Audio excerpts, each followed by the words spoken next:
বড় খবর, আপনার ফোনে রিচার্জ করতে এবার গুনতে হবে বেশি টাকা। প্ল্যান দাম বাড়ছে 10 থেকে 12%। সব জানুন এই ভিডিওর মাধ্যমে। কী কারণে বাড়তে চলেছে, কত টাকা বাড়বে, চলুন সম্পূর্ণ জেনে নিন। আপনার অবশ্যই ভিডিও সম্পূর্ণ দেখুন, চ্যানেলটা সাবস্ক্রাইব করে রাখুন, পাশে থাকা বেল আইকনটি অবশ্যই আপনারা প্রেস করে রাখবেন।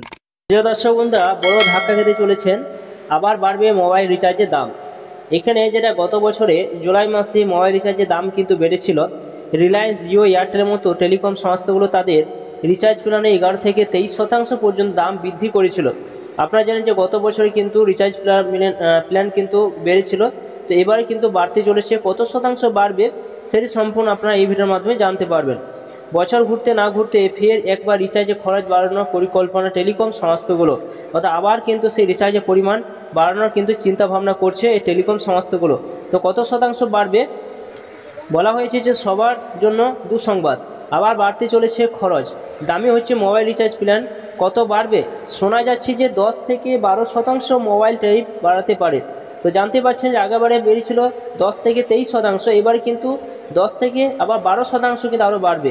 যে বর্তমানে যে রিচার্জ প্ল্যানগুলো রয়েছে সেই প্ল্যানগুলো কিন্তু আর থাকছে না, এমনটাই পরিকল্পনা করছে টেলিকম সংস্থাগুলো, যেটা কিন্তু এখানে উল্লেখ করা হয়েছে। এখানে বলছে যে ইকোনমিক্স টাইমসের রিপোর্ট অনুযায়ী গ্রাহক সংখ্যা বাড়ার কারণে টেলিকম সংস্থাগুলো রিচার্জ প্ল্যানের দাম বাড়ানোর চিন্তাভাবনা করছে, অর্থাৎ তাদের গ্রাহক সংখ্যা বেড়েছে, তার জন্য সেই রিচার্জ প্ল্যান বাড়ানোর কিন্তু চিন্তাভাবনা করছে। চলতি বছরের শুরু থেকে মোবাইল ইন্টারনেটে ব্যবহারকারীর সংখ্যা বাড়ছে। জানুয়ারি থেকে মে মাসে টানা 5 মাস ইন্টারনেট ব্যবহারকারীর সংখ্যা কিন্তু বেড়েছে। এরপরই টেলিকম সংস্থাগুলোর ট্যারিফ বাড়ানোর কথা ভাবা শুরু করেছে। শোনা যাচ্ছে চলতি বছরের শেষ ভাগের মধ্যে 10 থেকে 12% এই পরিমাণ কিন্তু বাড়তে চলেছে।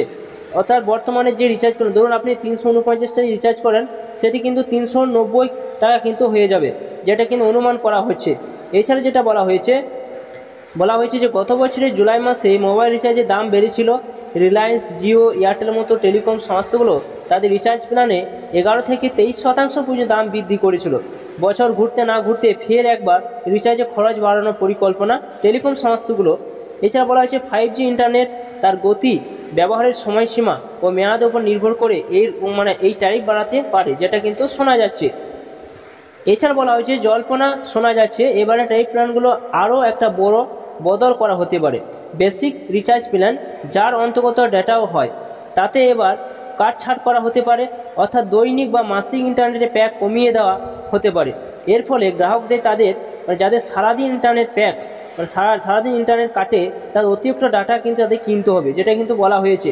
অর্থাৎ এখানে দেখতে পাচ্ছেন যে আপনাদের হয়তো রিচার্জ করেন, সেটা কিন্তু আপনার যেটা মাসিক ইন্টারনেট প্যাক কমিয়ে দেওয়া হবে, যেটা বলা হয়েছে। এর ফলে গ্রাহকদের যাদের সারাদিন ইন্টারনেট কাটে, তার অতিরিক্ত ডাটা কিন্তু তাদেরকে কিনতে হবে, যেটা কিন্তু এখানে উল্লেখ করা হয়েছে।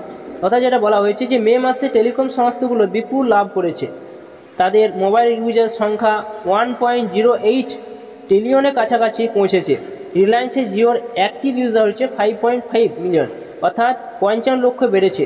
মার্কেট শেয়ার 53% বেড়েছে জিওর। এয়ারটেলে অ্যাক্টিভ ইউজার সংখ্যা 1.3 মিলিয়ন কিন্তু বেড়েছে, যেটাকে উল্লেখ করছে। তো আপনারা জানতেই পারছেন, যদি 10 থেকে 12% যদি বাড়ে, তাহলে আপনার বর্তমান যে সমস্ত রিচার্জ প্ল্যানগুলো রয়েছে, ধরুন 349 রিচার্জ করেন, সেটি 390 টাকা হতে পারে। এটা আপনার যে 299 টাকা রয়েছে, যে সমস্ত পরিমাণ রয়েছে, সেগুলো কিন্তু আরও 50 টাকা কিন্তু আপনাদের ধার্য হতে পারে। তো বন্ধু, এটি ছিল নতুন একটা আপডেট। অবশ্যই ভিডিও সম্পূর্ণ দেখলেন এবং চ্যানেলটা সাবস্ক্রাইব করে রাখুন, পাশে থাকা বেল আইকনটি অবশ্যই আপনারা প্রেস করে রাখবেন।